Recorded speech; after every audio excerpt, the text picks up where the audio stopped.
कांग्रेस नहीं चाहती थी कि बाबा साहब इस देश का संविधान बनाए, उसने तमाम सरकारें आई, लेकिन परम पूज्य बाबा साहब का संविधान सही तरीके से लागू नहीं किया। इस वोट की रक्षा अपनी बहन बेटी की तरह करना। बहुजन समाज पार्टी का गठन मानवर कांसीराम साहब ने 1984 में किया था। समाज साहब इस देश में सबको न्याय मिले, सबको रोजगार मिले, सबको सम्मान मिले। आदरणीय बहन जी के नेतृत्व में 4 बार इस प्रदेश की सरकार बनाई, इसमें तमाम सरकारें आई, लेकिन परम पूज्य बाबा साहब का संविधान सही तरीके से लागू नहीं किया। मेरे साथियों, संविधान सौंपकर बाबा साहब जब बाहर आए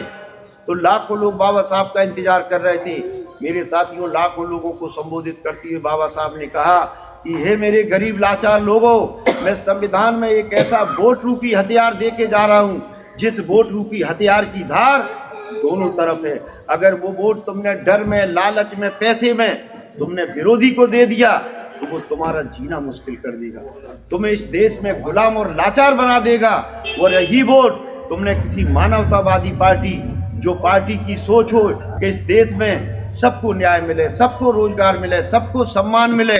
जिसकी लड़ाई बहुजन समाज ने जन्मे संत महात्मा गुरु, चाहे महात्मा ज्योतिराव फुले हो, चाहे छत्रपति साहू जी महाराज हो, चाहे संत गाडगे महाराज हो, इन महापुरुषों ने जो इस देश में समता मूलक समाज की स्थापना करने के लिए अपना जीवन लगा दिया, ऐसे महापुरुषों की सोच वाले दल को दे दिया तो तुम लोग खुशहाल हो जाओगे, तुम लोग इस देश के राजा बन जाओगे। ऐसी बातें परम पूज्य बाबा साहब ने लाखों लोगों को संबोधित करते हुए कही। एक बात और कही कि इस वोट की रक्षा, जो मैं वोट बहुत ही मेहनत और बहुत ही कठिन संघर्ष में, कांग्रेस नहीं चाहती थी कि बाबा साहब इस देश का संविधान बनाए, लेकिन अंग्रेजों की बदौलत, अंग्रेजों के दबाव में बाबा साहब को इस देश में संविधान बनाने का मौका मिला। मेरे साथियों, बाबा साहब ने कहा था कि मैं जो वोट आप लोगों को दे के जा रहा हूं, जो मैं आप लोगों को वोट दे के जा रहा हूं, इस वोट को तुम अब जिस तरह से तुम अपनी बहन बेटी की रक्षा करते हो, तुम्हारे सामने कोई तुम्हारी बहन बेटी को छेड़ता है, तुम्हारे सामने कोई तुम्हारी बहन बेटी को लूटता है, तो तुम लड़ने मरने के लिए तैयार हो जाते हो, तुम्हारा खून खौल उठता है। इसलिए इस वोट की रक्षा अपनी बहन बेटी की तरह करना, इसको लुटने नहीं देना,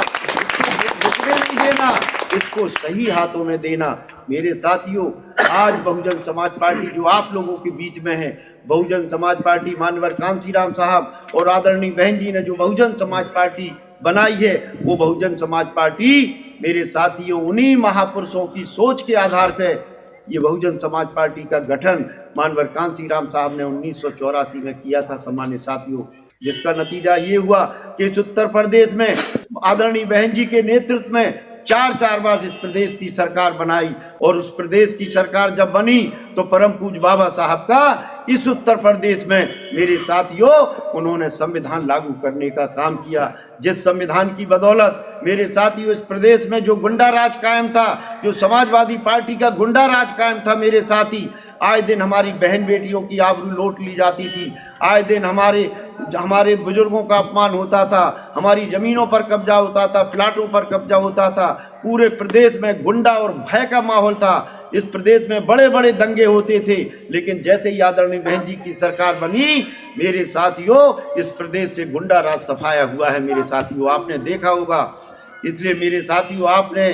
आप अच्छी तरह जानते हैं कि आज भी दबी जाबान से आज सर्व समाज के लोग आदरणीय बहन जी और बहुजन समाज पार्टी की तरफ आशा भरी नजरों से देख रहे हैं मेरे साथियों, क्योंकि उन्हें भी बहुजन समाज पार्टी की सरकार में मेरे साथियों कोई तकलीफ, कोई परेशानी नहीं थी। मेरे साथियों, उन्हें न्याय मिलता था, उनके बच्चों को रोजगार मिलता था, नौकरियां मिलती थी, हमारे बच्चों को भी रोजगार, नौकरियां मिलती थी। लेकिन आज भारतीय जनता पार्टी की सरकार के द्वारा पूरे देश और प्रदेश में मेरे साथियों आज जो देश का हालात हैं, ये किसी से छुपा नहीं है। आज मेरे साथियों देश बहुत गरीबी की तरफ नीचे जा रहा है, देश की अर्थव्यवस्था बहुत ही भयानक स्थिति है। मेरे साथियों, सम्मानित साथियों, अगर हम लोग नहीं चेते,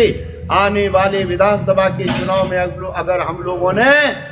लोग नहीं चेते, तो आने वाला समय और भी भयानक आने वाला समय है आपका। आज तो आप लोग, ये स्थिति है आपकी। अगर इसी तरह से दोबारा तीसरी बार अगर भारतीय जनता पार्टी की सरकार बन गई मेरे साथियों, तो आने वाला समय आपकी औलादे, आपके बच्चों के लिए बहुत ही भयानक आने वाला समय है। उन्हें कोई रोजगार नहीं मिलेगा, कोई उन्हें नौकरियां नहीं मिलेगी, क्योंकि भारतीय जनता पार्टी ने इसने चंद उद्योगपतियों को, जो गुजराती उद्योगपति हैं मेरे साथियों, सारे सरकारी डिपार्टमेंट उन उद्योगपतियों को देने का काम किया है, बेचने का काम किया है। इसलिए आपका जो सरकारी नौकरियों में आरक्षण था वो भी निष्प्रभावी हो गया, क्योंकि जब मेरे साथियों कोई सरकारी कारखाना